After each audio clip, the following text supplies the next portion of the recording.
Pera, antes de começarmos a nossa conversa de hoje, vamos explicar um pouco de onde veio a ideia desse episódio.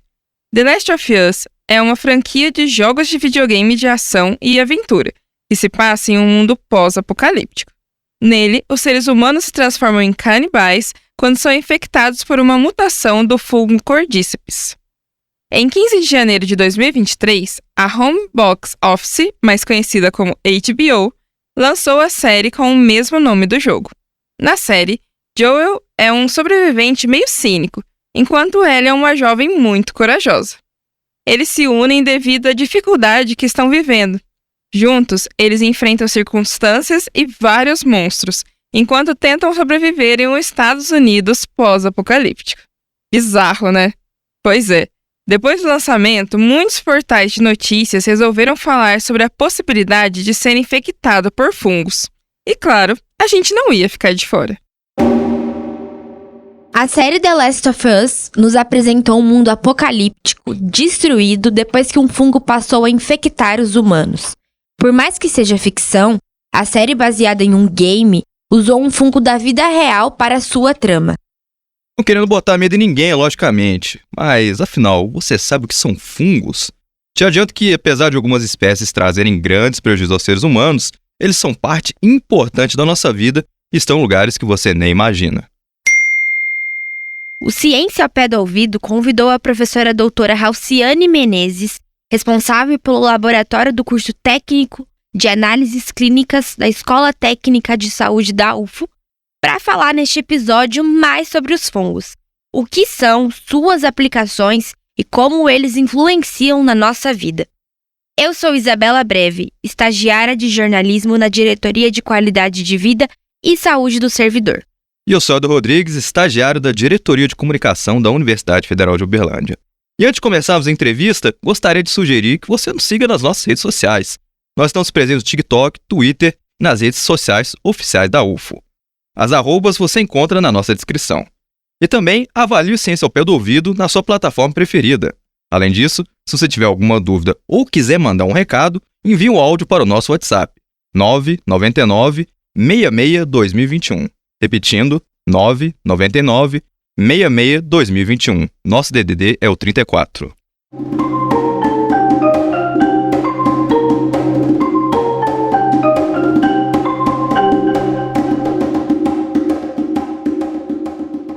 The Last of Us nos abriu muitos debates sobre a possibilidade de um futuro apocalíptico causado por um fungo que toma conta de tudo. Agora, bora entender mais sobre fungos. Seja bem-vinda, professora. Obrigado por estar aqui conosco. Então, eu agradeço vocês a oportunidade, tá? Agradeço por estar aqui falando um pouquinho sobre esse universo dos fungos, que é um universo encantador. Quando a gente conversa sobre fungos, as pessoas acham que é algo que vai causar mal para nós. E aí vem a série trazendo isso.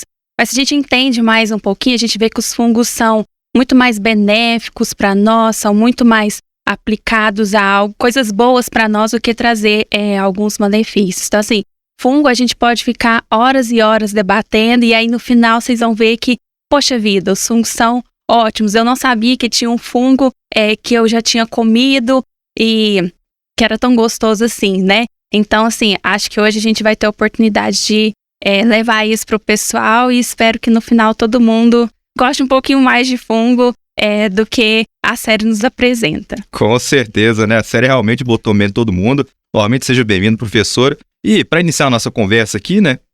O que é esse tal de fungo, hein? E principalmente, o que eles fazem na natureza, né? Todo mundo tem uma função na natureza, né? Qual que é a função do fungo? O que é o fungo? Explica pra gente um pouquinho, por favor. Sim, os fungos, eles por muitos anos houve uma confusão se os fungos seriam considerados plantas ou se os fungos seriam considerados animais, por conta de algumas características que eles possuem. Bom, as plantas a gente sabe que elas realizam fotossíntese, conseguem produzir o seu próprio alimento. E os fungos não conseguem. Então, os fungos, a primeira característica importante dele eles são seres heterotróficos, ou seja, não produzem o seu próprio alimento. Necessitam de obter seu alimento de uma outra forma. Como? Ou através da decomposição de uma matéria orgânica, seja ela morta ou viva. E por eles serem heterotróficos, algumas vezes tentava agrupar eles, os cientistas, então será que eles se aproximam mais dos animais? Porém, algumas características deles, por exemplo, deles serem seres fixos, não serem capazes de se locomover, os afastava, então, dos animais. Então, em 1969, veja, já de meados do século passado para cá, é que decidiu criar um reino específico para tratar sobre os fungos, que é o reino Fungi. E aí, os fungos, nós temos eles hoje, nós conhecemos duas formas de fungo, né? Nós temos os fungos que são microscópicos, que a gente chama de unicelulares, e os fungos pluricelulares são os macroscópicos. Exemplos básicos desses fungos, os microscópicos, a levedura que a gente usa para fazer o pãozinho nosso de cada dia. Olha aí, pra você que não sabia, hein? A cervejinha que você toma usa uma levedura para ser feita. E o exemplo de fungos pluricelulares, né, que a gente chama de cogumelos que a gente tem. Sabe aquele funguinho que você deixa um pãozinho lá uns 3, 4 dias esquecido e dá um pontinho preto nele? Sim, que lá é um fungo pluricelular. Um outro exemplo, sabe os Smurfs? Papai Smurf, aqueles cogumelozinhos vermelhinhos que tem nos Smurfs? Então, aqui lá é um fungo pluricelular. Então, os fungos têm formas completamente diferentes, né? E que têm aplicabilidades diferentes. Quando eu falo que os fungos são heterotróficos, alguns e que necessitam de decomposição para obter seu alimento, alguns autores até chamam os fungos de lixeiros do mundo, porque eles presentes na natureza, eles realizam a decomposição dessa matéria orgânica e obtêm, para obter os nutrientes que eles precisam para desenvolver, e aquilo que ele não vai utilizar fica disponível ali na natureza para ser reabsorvido, ser aproveitado por ou um outro micro-organismo, né? Ou uma planta, enfim. Então, ele fica lá disponível para ser utilizado. E nós temos aqueles que realizam a decomposição de matéria orgânica viva, que são aqueles fungos que a gente fala que exercem uma relação de parasitismo e que podem causar doenças. A maioria dos fungos que causam doenças, nem sempre eles vão só sobreviver se realizar essa relação de parasitismo. Não, é porque para ele foi mais cômodo obter seu nutriente através da decomposição dessa matéria orgânica viva. Então, ele vai ali, vai se instalar, vai desenvolver e vai crescer. Então, acho que o básico que a gente consegue falar sobre os fungos para vocês entenderem onde que a gente pode encontrar é isso. Perfeito, professora. Isabela? Agora que a gente já entendeu um pouquinho mais sobre o que são os fungos, eu queria saber, é possível a existência de um cenário igual ao mostrado em The Last of Us? Então, eu não sei se todos viram a série, mas os primeiros episódios da série traz um epidemiologista falando que ele acreditava que uma epidemia no futuro poderia estar associada à questão dos fungos e relacionada à questão do aquecimento global, né? Por conta do aquecimento global, e aí até uma crítica que a série faz a isso, né? Porque o aquecimento global pode influenciar na questão da evolução, né, dos seres, dos seres vivos. Eu acredito que no cenário como é exposto na série, não seja possível. Até porque para que o fungo tenha essa adaptação de conseguir viver a temperaturas mais altas, como por exemplo fala o da série, são necessários milhões e milhões de anos para que o fungo consiga então essa adaptação. Então, eu acredito, só que biologia não é matemática, né? Mas eu acredito, diante do cenário que a gente tem, das condições que a gente tem, que uma pandemia, um cenário conforme aquilo que apresenta na série não é possível. Tá certo. E, professora, lá na série, lá a gente vê que o fungo que causa o caos lá, né, é do gênero Cordyceps, isso. Certo? Não vamos errar a pronúncia aqui. E, assim, se você puder explicar um pouco mais, assim, o que é esse fungo, né? E principalmente, quem é infectado por esse fungo. A gente entendeu que os humanos estão fora de questão aí, é só lá na série mesmo, né? Mas quem são os infectados por ele? Então, o Cordyceps é um gênero, né, de fungo, do tipo filamentoso, né, do pluricelular, presente na natureza, especialmente em ambientes úmidos e quentes. E aqui eu faço um adendo, que fungo é um micro-organismo, é um ser, né, que ele vive muito bem adaptado a ambientes úmidos e com temperaturas maiores. Então, regiões tropicais como a nossa, é muito comum a gente encontrar diversos fungos na natureza e em ambientes também. O Cordyceps, ele é um fungo que infecta, que parasita insetos, artrópodes, diversos tipos de artrópodes. E, em especial, a formiga. Como que ele, então, realiza essa relação de parasitismo? O fungo está presente no ambiente, né? E aí, não sei se quem assistiu a série jogou também. Eu sei do jogo porque meu esposo jogou e eu assisti ele jogar porque era muito interessante. E no jogo, as pessoas que chegam em um ambiente fechado que tem o Cordyceps, ele solta alguns esporos. Os esporos é a estrutura que o fungo tem para se disseminar. E quando esse esporo cai em uma superfície que tem os nutrientes que são necessários para ele desenvolver, ele vai desenvolver ali. E assim acontece com o Cordyceps. Então, por exemplo, está na natureza, o esporo dissemina, o esporo ele é invisível, tá? Microscópico, e aí ele cai na superfície da formiga. Vamos usar ela de exemplo, né? E aí cai na superfície ali da formiga e aí ele vai começar a desenvolver ali. De início, o Cordyceps ele vai desenvolvendo e ele acomete as estruturas musculares, vamos dizer assim, da formiga. E até então a formiga tem apenas um desequilíbrio na sua locomoção. Mais ou menos 2 semanas depois, o fungo ataca o que a gente chama de sistema nervoso da formiga. E é esse acometimento do sistema nervoso da formiga que faz ela ter comportamentos diferentes, que a gente chama de processo de zombificação, né? Então ela faz ter um comportamento diferente daquelas formigas que não são acometidas. Dali, cerca de 1, 2 semanas, a formiga ela fixa em alguma folhinha e ela morre.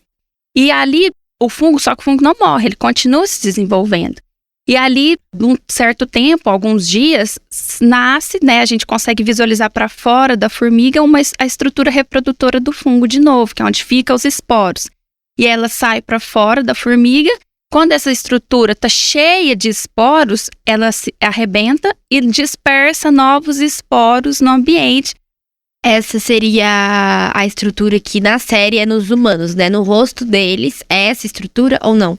Pode ser também, isso, que é aquelas que saem para fora. Isso, é essa estrutura que aí quando ela estoura, libera os esporos. Na série, não fala da contaminação pelos esporos, né? Na série fala da contaminação apenas pela mordida, pelo contato.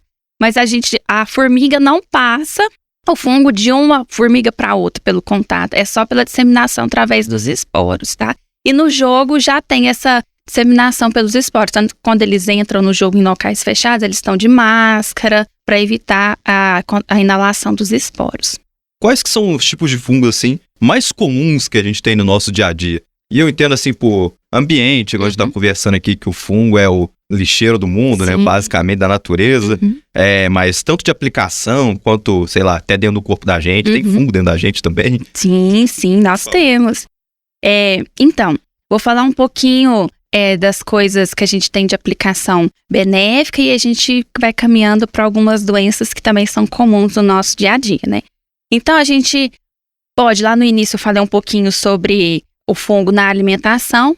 Então, o fungo é extremamente importante na indústria alimentícia. Porque algumas leveduras podem ser utilizadas na produção dos pães, né? Da pizza também.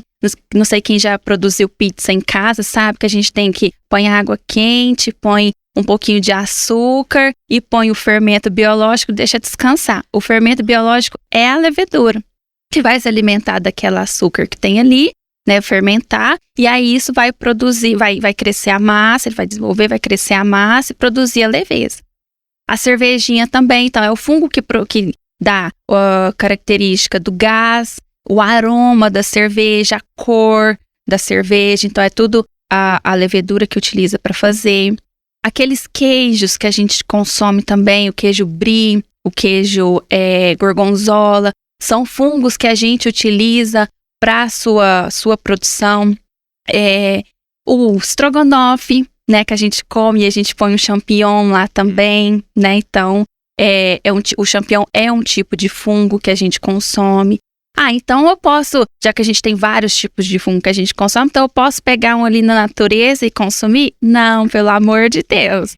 Os fungos que a gente utiliza na produção de alimentos, eles são fungos sabiamente conhecidos, que a gente sabe aquilo que ele produz, que os metabólitos, as toxinas que ele produz não vão nos fazer mal, tá? Então, a gente sabe que a gente pode consumir. Então, não vai pegar um fungo ali na natureza. Esse funguinho aqui tá bonitinho, vou pegar ele e vou consumir. Pelo amor de Deus, não façam isso. Faça isso não, nem em casa nem na natureza, viu? Isso, porque alguns fungos na natureza, eles são venenosos, tá? Então, a gente tem alguns que produzem toxinas que causam danos que podem ser fatais para nós. Outra aplicação que a gente tem em relação aos fungos, além da produção de alimentos, é na produção de medicamentos, né? A gente sabe que o primeiro antibiótico, a penicilina, lá no início do século XX, muito utilizado na Primeira Guerra Mundial, Primeira e Segunda Guerra, né? A penicilina, ela foi isolada por um acaso do fungo penicílio. O pesquisador que descobriu que o penicílio tinha essa função, o que aconteceu? Ele tinha semeado algumas bactérias, né, nas plaquinhas e deixado essas plaquinhas e saído de férias. Quando ele retorna, ele observa que algumas placas que tinha crescido o fungo, em volta dele, a bactéria não tinha crescido. E aí depois, em estudos posteriores, ele foi descobrir que era o produto um metabólito, né, produzido pelo fungo penicílio, que é a penicilina, que foi isolado dele. Além da penicilina, nós temos alguns outros medicamentos que são isolados, outros antibióticos, inclusive, que são isolados a partir dos fungos. E essa era do antibiótico revolucionou o tratamento de muitas doenças infecciosas, né? Aumentou as chances de sobrevivência de pessoas com infecção. Além, então, dos antibióticos, nós temos, por exemplo, a lovastatina, que é o medicamento utilizado no controle do colesterol, também é isolado dos fungos, de um tipo de fungo. Nós temos também a aplicação do fungo em escala industrial, isolamento de algumas enzimas dele, que são utilizados, por exemplo, na produção de detergentes, na produção de cosméticos, produção de biocombustíveis também. Então, mais uma vez falando de questão de sustentabilidade, né? Então, nessa era que a gente está vivendo de ter fontes mais limpas de combustível, de energia. Então, alguns fungos podem ser utilizados nessa produção. Então, basicamente, nós temos que a aplicação do fungo, né, na nossa realidade, no nosso cotidiano, é muito grande. E aí você falou, a gente tem fungo dentro de nós, né? Nós temos, assim como nós temos algumas bactérias que são extremamente importantes para manter o funcionamento do nosso organismo, que fazem parte da nossa microbiota, ajudam na defesa contra patógenos, nós temos também alguns tipos de fungo que estão presentes, por exemplo, pode estar presente na nossa pele, pode estar presente na nossa microbiota intestinal, e aí são fungos que são benéficos para nós, tá? Assim como as bactérias que a gente tem dentro, que compõem a nossa microbiota. Porém, nós temos aqueles fungos que podem causar doenças, né? Algumas doenças simples, que causam algum incômodo estético, até doenças que podem levar à morte do indivíduo. Aquele do pão, por exemplo, tem muita gente que fala assim, deixei um pãozinho aqui, né, tá um pedacinho ali ruim ali, aí corta aquele pedaço ali, manda o resto pra dentro. Isso aí pode ser grave, mais ou menos? Então, quando nas aulas eu vou falar sobre os fungos com os alunos, eu até comento sobre isso. Então aquele pãozinho aquela fruta que começou a crescer um pedacinho, que a gente vê um pontinho preto, é só tirar aquele pedaço e comer? O ideal é você descartar todo o alimento. Por quê? Porque o fungo, ele produz metabólitos, né? O seu metabolismo vai ter algumas substâncias que são produzidas que vão ser eliminadas. Algumas dessas substâncias, elas podem ser tóxicas para nós. E aí, a gente não sabe qual que é o tipo de fungo que está ali naquele alimento, a gente não sabe que toxina ele produziu, a quantidade que ele produziu. Então, por mais que você tire aquela partezinha que está com o fungo, os metabólitos dele, as toxinas que ele produziu, pode ter se disseminado, né, é dispersado ali pelo alimento, e aí você pode ingerir, pode acontecer alguma coisa, ou como também você pode não sentir nada, tá? Mas por via das dúvidas, é melhor sempre a gente descartar o alimento que está contaminado com algum tipo de fungo. Né, professora? O pessoal fala assim, o bolinho da vovó, aquele litro com um pedacinho ali, vovó, faz essa desfeita não, vou cortar aqui, eu como sossegado, mas não é positivo isso não, né? Não, e nem dá pro seu cachorrinho também, Nossa, tá? Agora aí. Aham. Vamos cuidar dos bichinhos, gente. Isso. E professora, existem outras aplicações como essa na medicina que já estão comprovadas ou que tem estudos em andamento?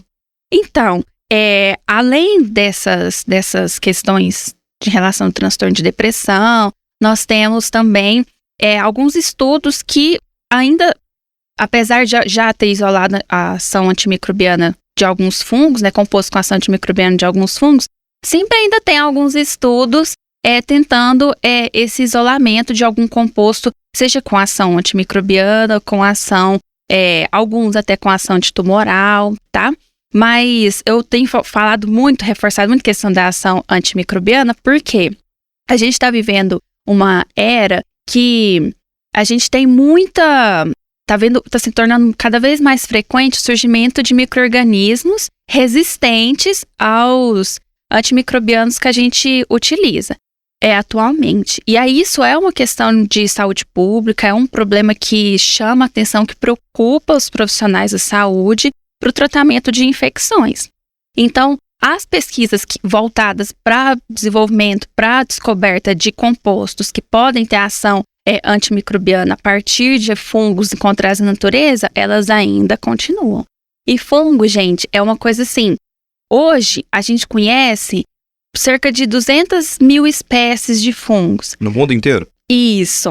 Mas, na natureza, deve ter milhões de espécies, milhões de espécies que a gente ainda não teve a oportunidade de conhecer.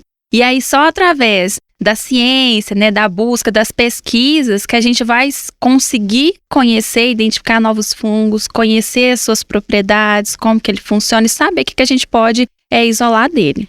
E teve alguma descoberta recente de algum novo fungo, professora?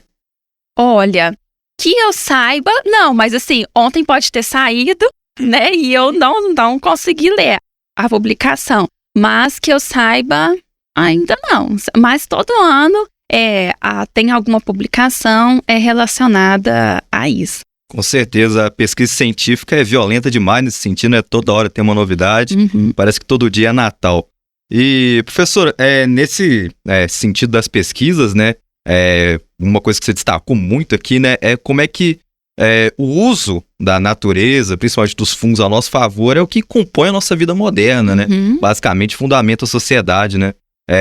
Eu lembro, assim, de assistir documentário, né, principalmente esses, assim, de guerra, assim, mostra que era loucura antes da penicilina, entendeu? O cidadão lá, cortei aqui o braço aqui, de repente ali entrava alguma coisa, cara, vai ter que cortar seu braço aí, chefe, não tem condição não.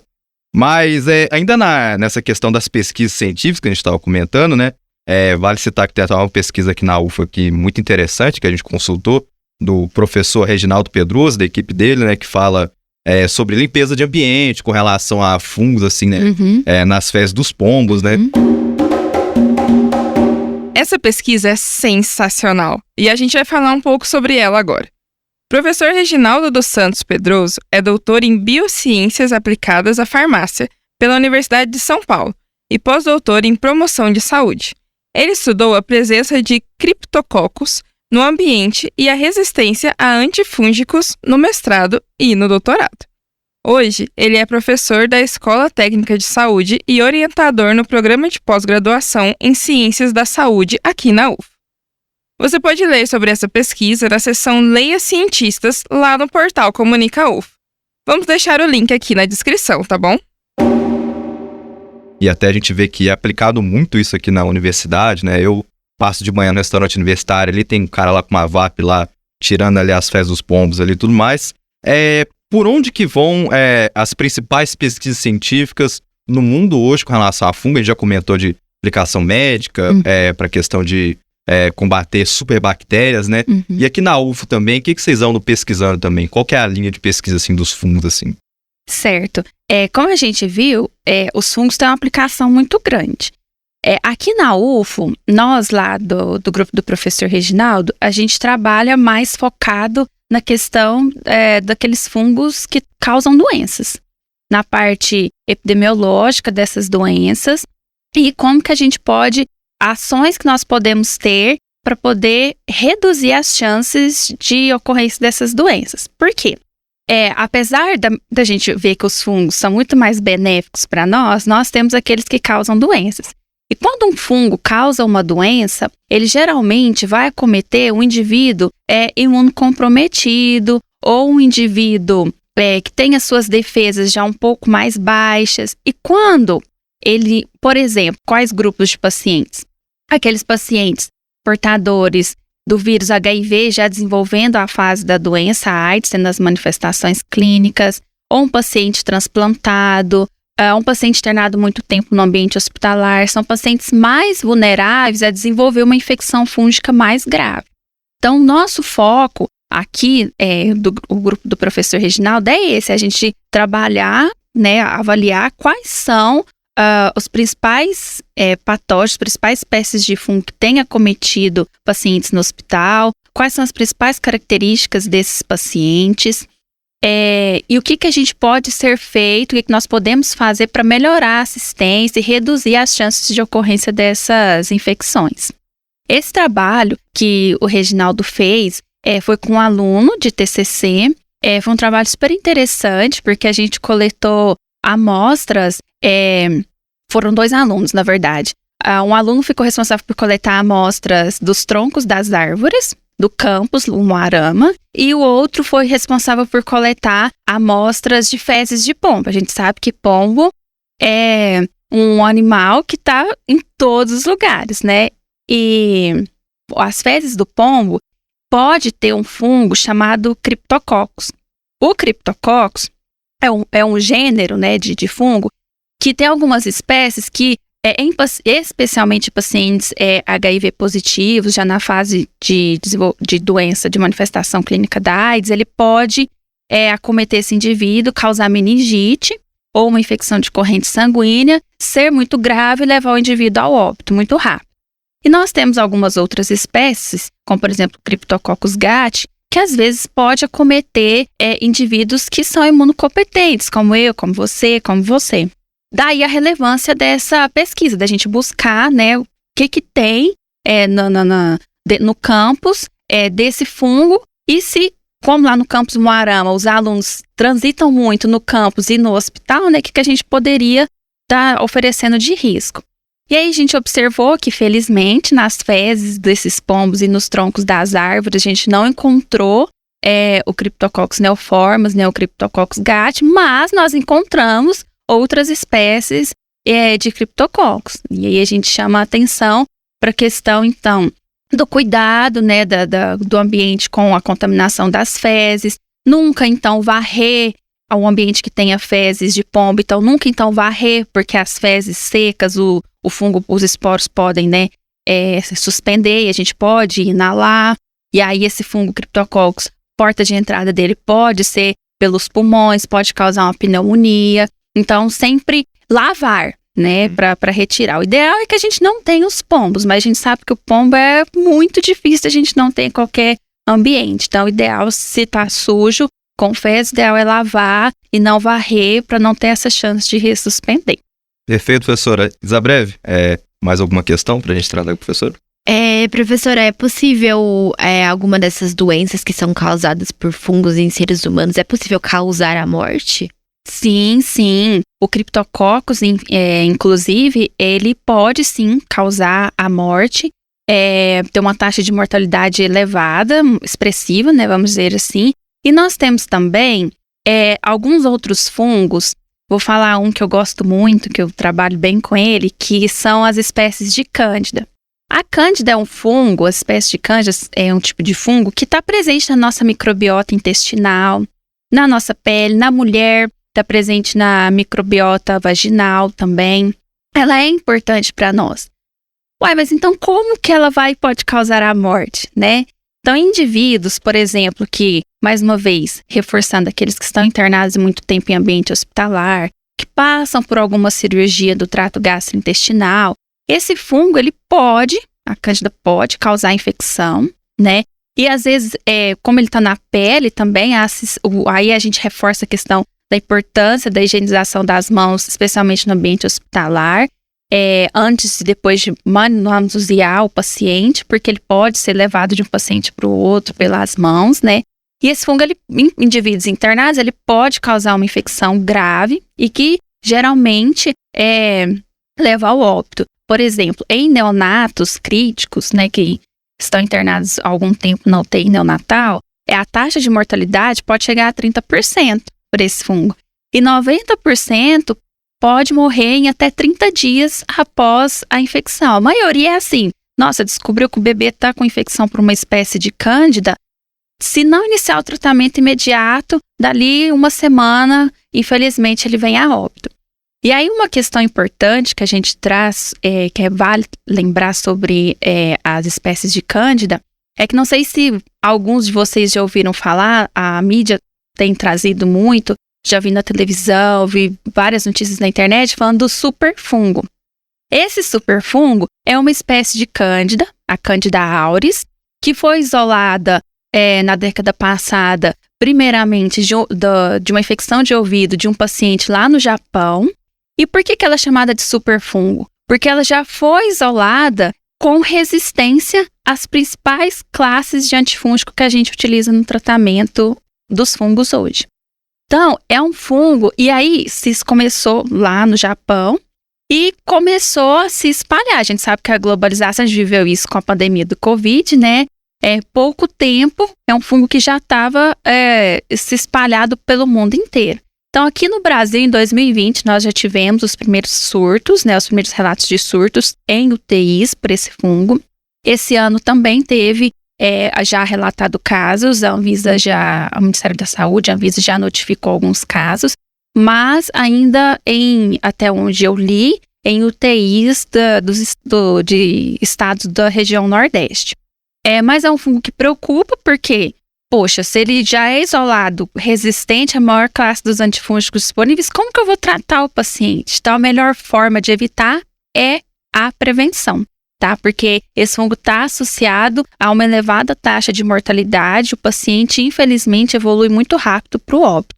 E aí, então, como que a gente pode evitar, então, a contaminação por esse fungo? Aí um aviso, um recado mais voltado para os profissionais de saúde, né? Sempre higienizar as mãos, o cuidado antes e após manusear o paciente, para a gente poder evitar que ocorra infecção por esses micro-organismos nessas unidades críticas. Muito importante, professora, realmente esse toque para os profissionais de saúde e para a gente também, de certa forma, né? Porque no nosso dia a dia, higienizar as mãos aí, ter um trato correto com a higiene também nunca é demais. Sim. Professora, acho que a gente já está partindo por final, né, Isabreve? Foi muito interessante a nossa conversa. Gostaríamos muito de agradecer a sua presença, foi muito interessante saber mais, né, sobre as aplicações do fungo e como eles estão mais presentes no nosso cotidiano e no nosso corpo do que a gente mais imagina. Obrigada, eu que agradeço o convite, e precisando, estamos à disposição. Espero que vocês, depois dessa conversa, né, tenham um olhar mais afetuoso, vamos dizer assim, pelos fungos, apesar de a gente falar assim, nossa, alguns matam, né, mas vocês observaram que a maioria deles são benéficos para nós. Então, só de saber que o mundo não vai virar um The Last of Us, eu já fico muito satisfeito. Com certeza.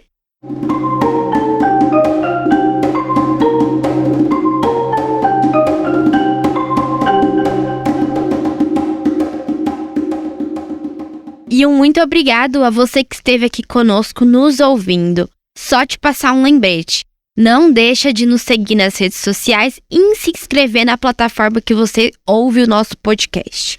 Curtiu o nosso papo de hoje? Ficou com dúvida em algo? Mande um áudio lá no nosso WhatsApp, 999-66-2021. Repetindo, 999-66-2021. E o DDD nosso, como sempre, é o 34. Compartilhe Ciência ao Pé do Ouvido com seus amigos e nos encontramos novamente na próxima semana. Forte abraço! O Ciência ao Pé do Ouvido é o podcast da Divisão de Divulgação Científica da DIRCO, a Diretoria de Comunicação Social da Universidade Federal de Uberlândia. A coordenação é de Ellen Borges, jornalista e pesquisadora aqui na UFO. A supervisão do roteiro é por conta da jornalista Nayara Chaya. Produção e entrevista desse episódio foram feitos por mim, Helder Rodrigues, estagiário em jornalismo, e pela Isabela Breve, que também é estagiária de jornalismo. A comunicação imagética foi feita pelo Matheus Freitas, estagiário de design. A divulgação nas mídias sociais está com o Helder, a Isabela e o jornalista Túlio Daniel. A principal transição sonora é composição do percussionista Eduardo Fraga Túlio, que é pesquisador e professor de música aqui na UFO. Captação de áudio é do Yuri Ganda. Edição, montagem e finalização são do Márcio Gama. A direção de comunicação da UFO é da jornalista e pesquisadora Renata Neiva. Até semana que vem.